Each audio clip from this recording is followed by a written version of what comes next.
Hi, Warren. Hi, Charlie. My name is Jacob. I'm a shareholder from China and also a proud graduate of Columbia Business School. Thanks for having us here.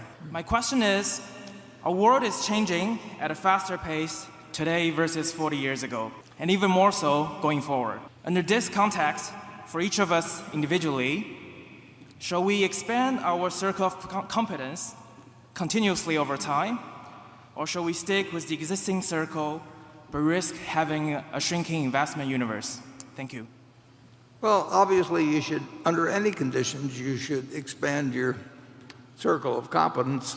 If you can. If you can. Yeah, and I've expanded mine a little bit over time.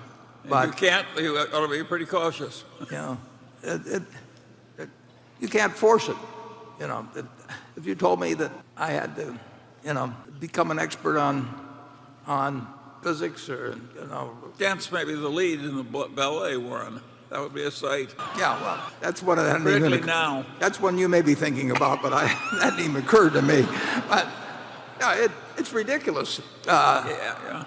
That doesn't mean you can't expand it at all. I mean, I did learn about some things as I've gone along in a few businesses. In some cases, I've learned that I'm incompetent, which is actually a plus. Then you've discarded that one. But it doesn't really. The world is going to change. It's going to keep changing. It's changing every day, and that makes it interesting.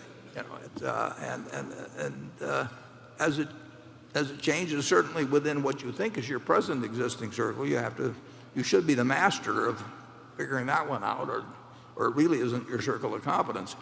And if you get a chance to expand it somewhat as you go along, I've learned some about the energy business from Walter and Greg as we work together, but I'm not close to their level of competence on it. But I do know more than I used to know, and so you get a chance to expand it a bit.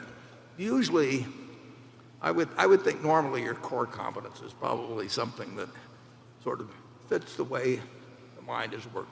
Some people have what I call a money mind, and they will work well in certain types of money situations. It isn't so much a question of IQ. The mind is a very strange thing, and people have specialties, whether in chess or bridge. I see it in different people that can do what seem to be impossible things, and they're really kind of, as Charlie would say, stupid in other areas.